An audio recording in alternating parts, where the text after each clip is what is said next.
ദിലീപിൻ്റെ 150ാമത്തെ ചിത്രമാണ് പ്രിൻസ് ആൻഡ് ദ ഫാമിലി.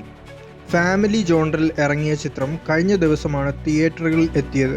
നവാഗതനായ ബിൻഡോ സ്റ്റീഫൻ സംവിധാനം ചെയ്ത ചിത്രത്തിന് സമസ്ര പ്രതികരണമാണ് പ്രേക്ഷകരിൽ നിന്നും ലഭിക്കുന്നത്.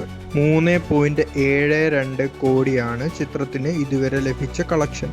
ആദ്യ ദിനം 1.01 കോടിയും രണ്ടാം ദിനം 1.32 കോടിയും മൂന്നാം ദിനം 1.72 കോടിയുമാണ് ചിത്രത്തിന് ലഭിച്ചത്. അതേസമയം സിനിമയുടെ വിജയത്തിൽ പ്രേക്ഷകർക്ക് നന്ദി അറിയിച്ചുകൊണ്ട് ഇന്ന് ചിത്രത്തിന്റെ അണിയറ പ്രവർത്തകർ പത്രസമ്മേളനം നടത്തിയിരുന്നു.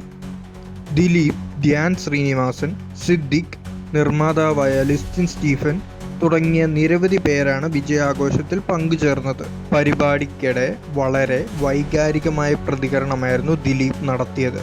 തനിക്ക് പ്രേക്ഷകരോട് ഒരു അപേക്ഷയുണ്ടെന്നായിരുന്നു ദിലീപ് പറഞ്ഞത്. എങ്ങനെ വേണമെങ്കിലും എടുക്കാം. കുറേ വർഷങ്ങൾക്ക് മുമ്പ് എന്നെ അടിച്ചിടാൻ വേണ്ടി കൂടെ നിന്ന ആൾക്കാരല്ലേ നിങ്ങളൊക്കെ. ഇപ്പം ഒന്ന് എഴുന്നേറ്റ് നിൽക്കാൻ നോക്കുന്ന സമയത്ത് എൻ്റെ കൂടെ നിന്നുകൂടെ? എല്ലാവരുടെ അനുഗ്രഹവും പ്രാർത്ഥനകളും സഹായങ്ങളും പ്രതീക്ഷിക്കുന്നു എന്നായിരുന്നു ദിലീപിൻ്റെ വാക്കുകൾ.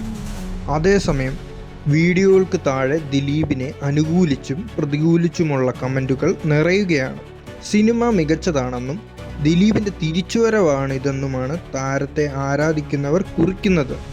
സിനിമ കുടുംബ പ്രേക്ഷകർക്ക് ഇഷ്ടമാകുമെന്നും അവർ കുറിക്കുന്നു. എന്നാൽ ഇത്തരത്തിൽ വൈകാരിക പ്രതികരണം നടത്തി സിമ്പതി പിടിച്ചു പറ്റാനുള്ള നടൻ്റെ ശ്രമങ്ങളെ രൂക്ഷമായി വിമർശിക്കുകയാണ് ഒരു കൂട്ടർ. നടി ആക്രമിക്കപ്പെട്ട കേസ് ചൂണ്ടിക്കാണിക്കുകയും താരത്തിനെതിരെ ഇവർ വിമർശനം ഉയർത്തുന്നുമുണ്ട്. ഉപ്പ് തിന്നുന്നവൻ വെള്ളം കുടിക്കും, അയാൾ നശിപ്പിച്ചവരുടെ ശാപം തീക്കനലായി പിന്നാലെ വരുമെന്ന് ഓർത്തില്ലായിരിക്കും എന്നായിരുന്നു ഒരാൾ കമൻ്റ് ചെയ്തത്. നമ്മൾ ചെയ്ത തെറ്റിൻ്റെ ഫലം കാലം തന്നെ തന്നിരിക്കും എന്നതിൻ്റെ ഏറ്റവും വലിയ ഉദാഹരണമാണ് ദിലീപ്.